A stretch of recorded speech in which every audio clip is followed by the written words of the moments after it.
Hello friends, मेरे YouTube channel पर आप सभी का स्वागत है। फ्रेंड्स, आज हम बात करने वाले हैं 6 और 7 मई के करंट अफेयर्स की। 6 और 7 मई के करंट अफेयर के रिगार्डिंग कौन से ऐसे क्वेश्चंस हैं जो हमारे कंपटीशन लेवल के लिए इम्पॉर्टेंट बन सकते हैं, उनको देखेंगे। साथ ही साथ उन क्वेश्चन से जुड़े हुए तथ्यों को देखेंगे कि कौन से ऐसे तथ्य हैं जो हमको जानना ज़रूरी है, जो कि हमारे एग्ज़ाम्स के लिए महत्वपूर्ण हो सकते हैं। तो चलिए स्टार्ट करते हैं। स्टार्ट करने से पहले यदि आप हमारे चैनल पर नए हैं, अभी तक हमारा चैनल सब्सक्राइब नहीं किया है, तो चैनल को सब्सक्राइब करिए, बेल आइकन को दबाइए जिससे आपको नोटिफिकेशन मिलता रहे। साथ ही साथ यदि वीडियो अच्छा लगता है तो लाइक करिए, कमेंट करिए और अपने दोस्तों तक शेयर करिए। बात करें पहले क्वेश्चन की। पहला क्वेश्चन है, हाल ही में किस राज्य सरकार ने डीजल, पेट्रोल और अन्य मोटर स्पिरिट पर कोविड-19 उपकर लगाने की घोषणा की है? इसका सही आंसर है नागालैंड। अब बात करते हैं ये कोविड-19 उपकर लगाया कैसे जा रहा है। कोविड-19 उपकर नागालैंड सरकार की वजह से नागालैंड सरकार ने लॉकडाउन की वजह से राजस्व में आई कमी की पूर्ति के लिए पेट्रोलियम उत्पादों पर कोविड-19 उपकर लगाया है। आपकी जो नागालैंड सरकार है, उन्होंने अपने राजस्व की कमी को मेंटेन करने के लिए कोविड-19 उपकर लगाया है, जिसके तहत पेट्रोल 6 रुपये और डीजल 5 रुपये प्रति लीटर महंगा हो गया है। बात करें नागालैंड की। नागालैंड की राजधानी है कोहिमा। मुख्यमंत्री हैं नेफ्यू रियो और वहाँ के राज्यपाल हैं RN रवि। प्रमुख महोत्सव की बात करें, हार्नबिल महोत्सव। कई बार क्वेश्चन आता है हार्नबिल महोत्सव किस राज्य से संबंधित है, तो इसका सही आंसर होगा नागालैंड से। बात करें वहाँ की प्रमुख जनजातियाँ, क्योंकि वहाँ पे ये एक जनजातीय प्रमुख प्रदेश है, यहाँ जनजातियाँ ज़्यादा पाई जाती हैं। तो वहाँ की जनजातियाँ हैं अंगामी, आओ, चांग, लोथा आदि। ये वहाँ की प्रमुख जनजातियाँ हैं। जनजातियाँ तो वहाँ और हैं, लेकिन ये प्रमुख हैं। बात करें सीमाओं की। आप सीमाएं बगल वाले चित्र में देख सकते हैं। नागालैंड की सीमा कहाँ लग रही है? मणिपुर से लग रही है, असम से लग रही है, अरुणाचल प्रदेश से लग रही है। इन 3 प्रदेशों से सीमाएं बनाता है। नेक्स्ट क्वेश्चन की बात करते हैं। क्वेश्चन नंबर 2, हाल ही में मिडवाइफ अंतर्राष्ट्रीय दिवस कब मनाया गया? इसका सही आंसर है 5 मई को। मिडवाइफ डे क्या है, इसको देखते हैं। मिडवाइफ डे, तो मिडवाइफ किसको कहा जाता है? गर्भावस्था के दौरान महिलाओं और जन्म के बाद कुछ दिनों तक महिला और बच्चे दोनों का ख्याल रखने वाली महिला को मिडवाइफ कहा जाता है, जिनको अगर भारतीय कल्चर के हिसाब से देखा जाए तो आया माँ कहा जाता है। मिडवाइफ को मनाता कौन है? WHO द्वारा मनाया जाता है इसको। मिडवाइफ डे जो होता है आपको, वो WHO द्वारा मनाया जाता है। पहली बार कब मनाया गया? 1992 में मनाया गया था पहली बार। इस वर्ष की थीम क्या थी? Celebrate, demonstrate, mobilise, unite, our time is now. ये इस वर्ष की थीम थी। WHO के बारे में पहले भी बात कर चुके हैं, लेकिन थोड़ा सा जान लेते हैं। WHO की स्थापना वर्ष 1948 में हुई थी। मुख्यालय स्विट्जरलैंड में है, जिनेवा के। और बात करें डायरेक्टर जनरल का वहाँ के, टेड्रोस एधानोम इसमें इसके डायरेक्टर जनरल हैं। नेक्स्ट क्वेश्चन देखते हैं। ICC द्वारा जारी ताज़ा टेस्ट रैंकिंग में भारत को कौन से स्थान पर रखा गया है? इसका सही आंसर है 3रे स्थान पर। ICC क्या है? अगर तीसरा स्थान में भारत है, तो पहले स्थान पर कौन है? पहले स्थान पर ऑस्ट्रेलिया है। और बात करें आईसीसी की, आईसीसी अंतर्राष्ट्रीय क्रिकेट परिषद या इंटरनेशनल क्रिकेट काउंसिल कह लें, स्थापना 15 जून 1909 में हुई थी। मुख्यालय दुबई संयुक्त अरब अमीरात में है। अध्यक्ष शशांक मनोहर जी हैं। और इसका मोटो क्या है? महान खेल, महाजोश, great sport and great spirit. अगर आप लोगो देखना चाहें तो ये आपको लोगो दिख रहा है।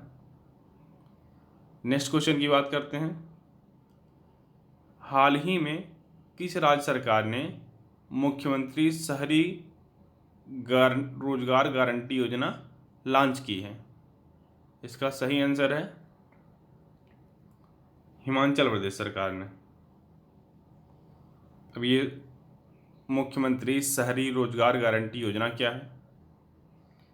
मुख्यमंत्री शहरी रोजगार गारंटी योजना की बात की जाए, इस योजना के तहत शहरी क्षेत्रों में रहने वाले लोगों को 120 दिन का सुनिश्चित रोजगार उपलब्ध कराने की योजना है। जो शहर में रह रहे हैं, जिनके पास रोजगार नहीं है, उनको 120 दिन सुनिश्चित रोजगार दिलाने का प्लान है।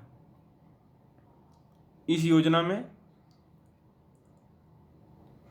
योजना को लाने की जरूरत क्यों पड़ी? कोरोना वायरस की वजह से अर्थव्यवस्था सुस्त पड़ी थी, जिसको ध्यान में रखते हुए सरकार ने लोगों को रोजगार देकर अर्थव्यवस्था को फिर से सुचारू रूप से चलाने के लिए यह कदम उठाया है। बात करें हिमाचल प्रदेश की, हिमाचल प्रदेश की 2 राजधानियां हैं। राजधानी में पहला राजधानी है शिमला, जो ग्रीष्मकालीन है, और दूसरी है धर्मशाला, जो शीतकालीन है। मुख्यमंत्री कौन है वहाँ के? जयराम ठाकुर हैं, जो भाजपा से संबंधित हैं। और राज्यपाल हैं कलराज मिश्र। और प्रमुख दर्रे, जो कि बहुत ही इंपॉर्टेंट, इसलिए मैंने इसको डार्क कर रखा है, यानी रेड कलर से बना रखा है इसको। बाराला लाचा दर्रा, जो हिमाचल प्रदेश में है। रोहतांग दर्रा और सीपी किला दर्रा, कुंजुम दर्रा, ये सारे दर्रे बहुत इंपॉर्टेंट है। और जल्द ही इस दर्रों के ऊपर मैं एक शॉर्ट वीडियो लेके आने वाला हूँ। यदि आप अभी यहाँ याद रख लेते तो ठीक है, नहीं तो फिर मैं अब जो नया वीडियो डालूँगा आप उसको ज़रूर देखिएगा। और ये बहुत ही इम्पॉर्टेंट है, क्योंकि हर कुछ छोटे बड़े एग्जाम में ज़रूर आता है कि दर्रे का नाम दे देगा आपको। जैसे सपोज करिए रोहतांग दर्रा किस प्रदेश से संबंधित है, 4 ऑप्शन बना देगा, आपको आंसर करना रहेगा। चलिए अपनी बात करते हैं नेक्स्ट क्वेश्चन की। किस दिन अंतर्राष्ट्रीय पत्रकारिता स्वतंत्रता दिवस मनाया जाता है? इसका सही आंसर है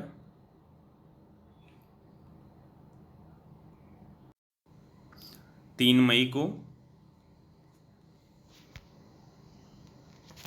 3 मई को अंतर्राष्ट्रीय पत्रकारिता स्वतंत्रता दिवस मनाया जाता है। अब थोड़ा इससे रिलेटेड कुछ और तथ्य देख लेते हैं। अंतर्राष्ट्रीय पत्रकारिता दिवस मनाया क्यों जाता है? पहली बात इसको देखते हैं, कब मनाया जाता है। 3 मई को मनाया जाता है। और सर्वप्रथम 1991 में यूनेस्को और संयुक्त राष्ट्र की जन सूचना विभाग ने मिलकर इसे मनाने का निर्णय लिया था। वर्ष 1993 में यूनेस्को के 26वें सत्र में इसे स्वीकार किया गया था। यानी इसकी बात करें तो पहला प्रयास किया गया था 1991 में, बट स्वीकार हुआ था 1993 में। बात करें उद्देश्य की, उद्देश्य क्या है? उद्देश्य है पत्रकारिता की स्वतंत्रता सुनिश्चित करना और इस क्षेत्र में होने वाले उल्लंघनों की गंभीरता के बारे में जानकारी देना। यानी पत्रकारिता के क्षेत्र में लोग पत्रकारिता का फ़ायदा उठाकर कई बार गलत काम करने की कोशिश करते हैं, तो उन उल्लंघनों को भी चिन्हित करना। अब बात करते हैं नेक्स्ट क्वेश्चन की। क्वेश्चन नंबर 6 हमारा, हाल ही में स्वतंत्रता सेनानी का निधन हो गया जिन्होंने फ़खरुद्दीन अली अहमद मेमोरियल अवार्ड जीता था। इनका सही आंसर है हेमा भराली। अब हेमा भराली कौन थी? बात करें हेमा भराली की, आप उनका फ़ोटो साइड में देख सकते हैं। हेमा भराली का जीवन काल 1919 से 2020 तक था। परिचय की बात करें, स्वतंत्रता सेनानी, समाज सेवी और गांधीवादी नेता थी। सक्रिय वर्ष कितने दिन, कब से कब तक ये सक्रिय रही? 1950 से 2020 तक, मरने से पहले तक सक्रिय थी। पुरस्कार की बात करें, इनको कुछ कई महान पुरस्कार भी दिए गए हैं। पद्मश्री पुरस्कार, राष्ट्रीय सांप्रदायिक सद्भाव पुरस्कार और फ़खरुद्दीन अली अहमद पुरस्कार जैसे इनको पुरस्कार से सम्मानित किया गया था। और एक खास बात, केंद्रीय समाज कल्याण बोर्ड की कार्यकारी परिषद की संस्थापक भी रही थी। ये था इनका परिचय। बात करें नेक्स्ट क्वेश्चन की, हाल ही में किस भारतीय पत्रकार को वर्ष 2020 के पुलित्ज़र पुरस्कार से सम्मानित किया गया है? ये 3 भारतीय पत्रकार का नाम दिया गया है और पूछा जा रहा है आपसे कि किसको पुलित्ज़र पुरस्कार से सम्मानित किया गया था। और इसका ऑप्शन होगा उपरोक्त सभी, क्योंकि यासीन, मुख्तार खान और चुन्नी आनंद, इन तीनों को पुलित्ज़र पुरस्कार दिया गया है। अब थोड़ा सा देखते हैं पुलित्ज़र पुरस्कार क्या है। यासीन, मुख्तार खान और चुन्नी आनंद, ये तीनों पत्रकार एसोसिएट जर्नलिस्ट के हैं। दूसरी बात, इन तीनों पत्रकारों को ये पुरस्कार फीचर फोटोग्राफी के क्षेत्र में दिया गया है। ये क्वेश्चन बन सकता है कि किस क्षेत्र में दिया गया है? फीचर फोटोग्राफी के क्षेत्र में। बात करें पुलित्ज़र पुरस्कार की, ये क्या होता है? यह यूएसए का एक प्रमुख अवार्ड है जो समाचार पत्रों की पत्रकारिता, साहित्य और संगीत के क्षेत्र में उल्लेखनीय कार्य के लिए दिया जाता है। इसकी स्थापना कब हुई थी? इसकी स्थापना हुई थी वर्ष 1917 और संस्थापक कौन थे? जोसेफ पुलित्ज़र द्वारा हो। बात करें लोगों की, तो आप पुरस्कार कैसे दिखता है आप सामने पिक्चर में देख सकते हैं, इसलिए मैंने इसको जूम भी कर दिया है। अब नेक्स्ट क्वेश्चन की बात करते हैं। हाल ही में विश्व एंटी डोपिंग एजेंसी वाडा ने डोप टेस्ट में फेल होने पर किस भारतीय डिस्क थ्रोअर पर 4 साल के लिए प्रतिबंध लगा दिया है? इसका सही आंसर है संदीप कुमारी के ऊपर। संदीप कुमारी आपकी डोप टेस्ट में फेल हो गई थी, जिसकी वजह से उनको 4 साल के लिए बैन लगाया गया है। अब संदीप कुमारी का परिचय तो मैंने पहले ही बता दिया, फिर भी थोड़ा देखते हैं। संदीप कुमारी, डिस्क थ्रोअर संदीप कुमारी पर डोप टेस्ट में फेल होने के कारण 4 साल का प्रतिबंध लगा दिया गया है। यह प्रतिबंध कब से लागू होगा, ये वाली बात थोड़ा ध्यान देने की है। 26 जून वर्ष 2018 से। अब वाडा और नाडा क्या है, नाम सुना होगा, डिटेल थोड़ा सा इसका फुल फॉर्म जान लेते हैं। वाडा वर्ल्ड एंटी डोपिंग एजेंसी है और नाडा क्या है? नेशनल एंटी डोपिंग होना चाहिए, आपका थोड़ा सा छूट गया है।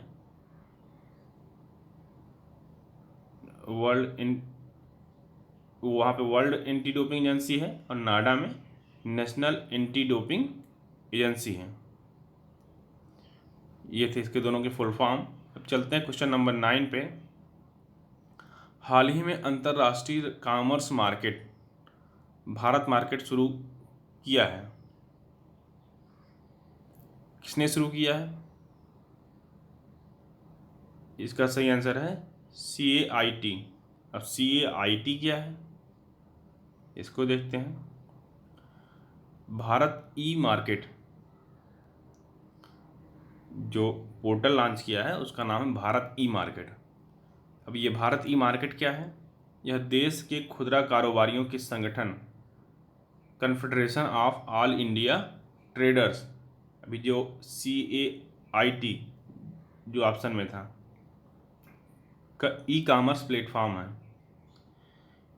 इस पोर्टल पर खास बात की बात करें क्या है, तो इस पोर्टल पर अपने सामान को जब आप सर्च करेंगे तो आपके एरिया के 5 किलोमीटर की दुकानों के सामान खरीदने का ऑप्शन मिलेगा। सबसे पहले आपको आपके 5 किलोमीटर के आसपास की जो दुकानें हैं उनका ऑप्शन दिखाई देगा। फिर आप जब और आगे बढ़ेंगे तो आपको और दूर की भी दुकानों का ऑप्शन मिलेगा। बात करें इस पोर्टल से सामान मंगाने पर आपको कोई डिलीवरी चार्ज नहीं देना होगा। यह पोर्टल पूर्णतः स्वदेशी होगा। और बात की जाए CAIT के महासचिव कौन हैं? प्रवीण खेड़ा। CAIT का फुल फॉर्म हमने पहले ही देख लिया है, confederation of all India traders. अब बात करते हैं नेक्स्ट क्वेश्चन की।